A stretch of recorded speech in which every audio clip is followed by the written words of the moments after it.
대답하려고 하는 그런 식으로는 적합하지 않은 것 같습니다. 다시 참여하시는 분하고 대화를 하는 그런 식의 방식이 그런가. 또 주제자, 이 책 자체가 읽어보셨으면 알겠지만 워낙 아마 지금 오늘 가장 난감해하셨던 분은 우리 기경희 교수님이 있을 것 같아요. 이걸 한 40분만 없이 이야기하라고 하면 나도 어떡하라는 게 아마 이런 기분 속에서 말씀을 하셨습니다. 근데 저는 그 이야기를 시작해야 될까 저도 굉장히 당혹스러운데 이런 생각을 좀 해봤습니다. 여러분 로마가 어디에 있습니까? 현재 지명상 로마가 어느 나라에 지금 있습니까? 로마라는 도시가 그 과거 로마의 수도인 로마가 지금 현재 이탈리아에 있지 않습니까? 이탈리아에 있는데 로마 시대 때 언어는 이탈리아 말을 썼습니까? 라틴어를 썼잖아요. 라틴어를 썼습니다. 근데 그 라틴어가 그 게르만족 침입 오도락들에서 용병들에 망하고 난 다음에 라틴어가 이 지구상에 있습니까? 그 라틴어를 쓰는 민족이 있나요? 그 이상한 사어입니다. 죽은 언어입니다. 라틴어는 없어요. 쓰는 사람은 없습니다. 그러니까 이 마키아벨리 자기가 살았던 그 동네에 자기 조상들이 썼던 언어인데 자기는 이탈리아 말을 쓰고 있고 이 로마사 논문이 뭐니 이런 로마사라는 이 책은 다 라틴어로 쓰여 있는 책들. 그래서 제가 그 시대에 이제 이 마키아벨리라는 사람에 대해서 좀 고민해 보면 이 사람을 직업으로 치면 제 생각에 느낌상 우리 저 외무부의 한 국장 정도 되는 정도의 실무 공무원 수준이었던 것 같아요. 집안도 어떻게 뭐 대단히 변변한 건 아니고 이런 사람이 따라다니면서 직접 자기가 손으로 쓰고 하는 이런 사람이었던 것 같습니다. 그렇기 때문에 라틴어를 쓰고 있는 뭐 신학자들이라든가 이런 어떤 전문적으로 그걸 하는 학자도 아니었고 이런 사람이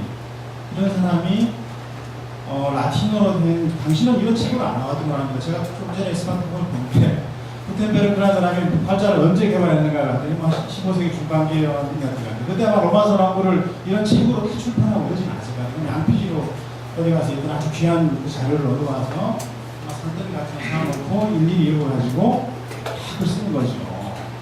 10몇 년간. 이게 왜 이런 짓을 했을까?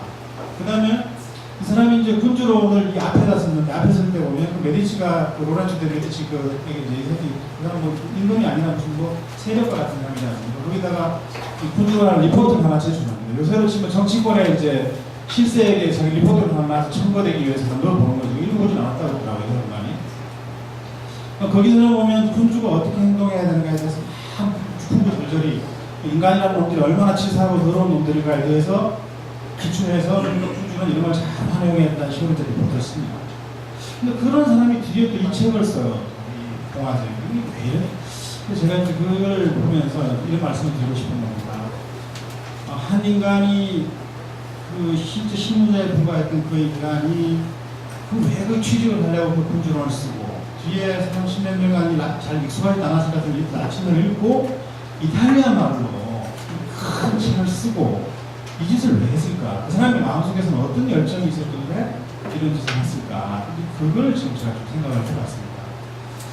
그래서 갑자기 뛰어서 우리나라로 좀 오겠습니다. 우리나라 저는 이 말씀을 드리기 전에 오해가 있을까봐 저는 우파입니다. 요새 시간에 좌파 우파인데 현재 우리 그 현 대통령께서 묘한 어떤 이런 국민적인 정서에 좀 거부감을 가지고 굉장히 많은 것 같아요. 여론조사가 그렇고 그 정부는 제가 볼 때는 크게 뭐 잘못했으라고 하면 저 역시도 좀 찾아내기는 애매한데 좀 거부감이 있습니다. 많은 사람들. 이게 왜 그럴까? 그것도 우리나라는 또 왜 이렇게 발전했을까? 그 두 개가 좀 동시에 맞물려 있다고 보는 것이요. 이 마키아벨리라는 사람은 한 가지를 고민했던 것 같아요. 당시에 이 중세 시대는 기본적으로 우리가 왕이라고 하지만 그 국가의 왕이 아니고 신분상 왕이 될 수 있는 사람은 그냥 교황이 임명한 하는 신분이지. 그게 뭐 국가의 리더고 이런 개념이 아니었거든요. 그래서 저기 스페인 사는 사람을 끌어가서 교황도 시키고 네덜란드 사는 사람을 교황도 시키고 이렇게 하지 않습니까? 그런데 이제 당시 르네상스 시대 때 이제 그때 민족의 주장 그 네이션이라는 국민국가가 만들어지는 그 시점에 이 마키아벨리라는 사람이 이 하나의 공동체를 이루고 그 공동체에서 신분 좋은 사람들이 다 같이 어울려서 할 수 있으려면 뭘 어떻게 해야 될까? 이걸 제가 그때 연구해야 될까? 그거를 연구한 그 관심은 뭐냐면 자기는 그런 큰 제대로 각자의 사람들이 열심히 돌아가는 그런 어떤 하나의 공동체를 설계하는 그 꿈이 있었던 것 같고요. 그게 자기 국적인 이탈리아에 대해서 애정이 있었겠죠. 지금도 우리나라를 보면 다시 아까 그 MB 이야기로 돌아가겠습니다. 이승만 대통령부터 시작해서 지금까지 우리나라 대학생 대통령 중에 대졸 출신이 많을 것 같습니까? 고졸 출신이 많을 것 같습니다. 고졸이 훨씬 많습니다. 사실 육군사관학교 출신을 지금 기준으로 대졸이라고 하면 안 되거든요. 대통령 다 고졸이에요. 우리나라 몇몇 상황을 제외하고. 그런데 또 하나같이 이제 그 군인들이라는 것이 어떤 우리나라에서 보면 어떤 지주계급이라든가 가진 자를 보호하는 뭐 그런 어떤 계급을 대표하는 그런 사람들이 아닙니다. 어떻게 보면 가장 못 먹고 살는 이런 사람들이 문제를 갖고 이런 사람들이었거든요. 지금 무슨 말씀이냐면 이 공공부문과 사적 부분의 차이에 대해서 제가 좀 생각하는데 공공부문이라는 것이 이런 마인드가 있어야 될 것 같아요. 싫으나 좋으나 잘나나 못나나 어쨌든 이 공동체가 평화롭고 잘 살아야 됩니다. 사적 영역으로 회사를 운영한다고 그러면은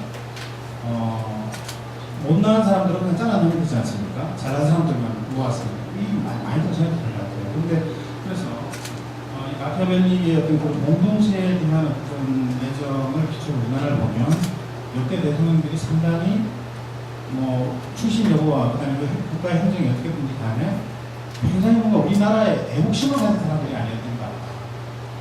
그런 어떤 사람들이 그다음에 MB 같은 사람은 애국심 당연히 있겠지만 좀 능력에 기초해서 자기 개인의 어떤 능력이라든가 성공 이런 것들에 기초해서 대통령이 됐을 때 국민들이 거기에 대한 정서적으로 조금 약간 공감도가 떨어지는 이유가 크게 있지 않을까.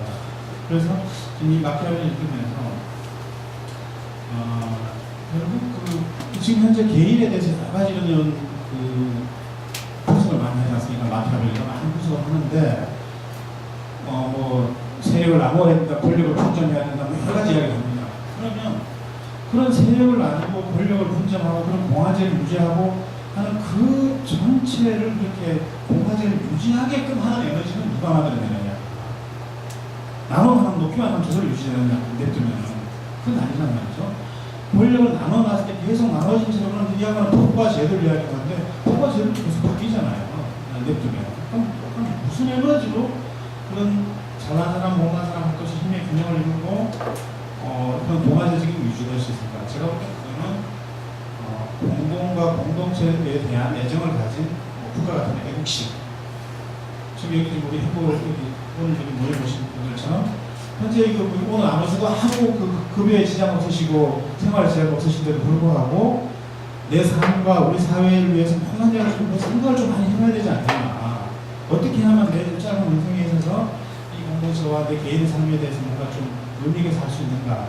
저는 이게 뭐 때문에 생기는지 모르겠습니다만 그런 에너지가 있기 때문에 이게 가능하다고 봅니다. 마키아벨리도 결국 그런 에너지가 있는 사람이었던 것 같고요. 그렇기 때문에 지금 현재 우리가 굉장히 의미가 있지 않나.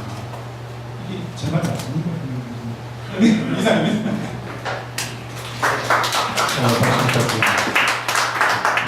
우리 배상용 교수님은 항상 그 어려운 것들을 쉽게 아주 풀어내는 아주 뛰어난 능력을 갖고 있습니다. 아주 재밌게 들었습니다.